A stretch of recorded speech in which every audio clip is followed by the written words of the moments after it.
قبل ما بنتك تطلع من البيت او ابنك لازم تعمل الخطوه دي.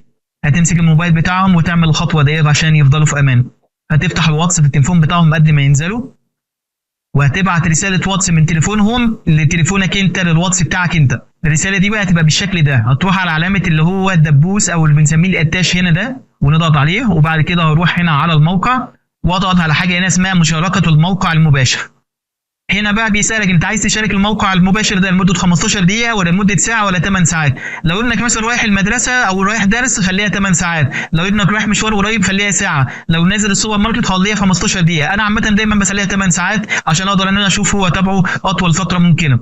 وهضغط هنا ارسال، هتلاقي رساله وصلت على تليفونك انت. من اللحظه دي هتروح تمسك تليفونك وتخليه هو ينزل بقى يروح مشواره. هتفتح انت بقى عندك الواتس بتاعك انت، هلاقي هنا رساله وصلت اهو من تحت، هلاقي ان هو بيقول لي الموقع المباشر. لو انا حبيت اشوف هو موجود فين بالظبط هضغط عليها، هتفتح الخريطه وتوريني هو موجود فين بالظبط. حتى وهو ماشي او راكب حاجه هيبان ازاي هو ماشي، والشوارع اللي هو رايح فيها وجاي منها، حتى خطواته كده وهو ماشي هتلاقي الصوره اللي عندك بتتحرك. فانت تبقى قاعد بقى مطمئن، ركب اوبر ركب مواصله راح اي مكان، تبقى برضو متاكد ان هو راح الدرس ولا ما راحش. ممكن تعمل ده بقى مع زوجتك، ممكن تعمله مع بنتك مع ابنك، ممكن يمكن تعمليها برضو مع زوجك، ممكن مع اي حد عشان تفضلوا دايما مطمئنين على الناس اللي معاكم.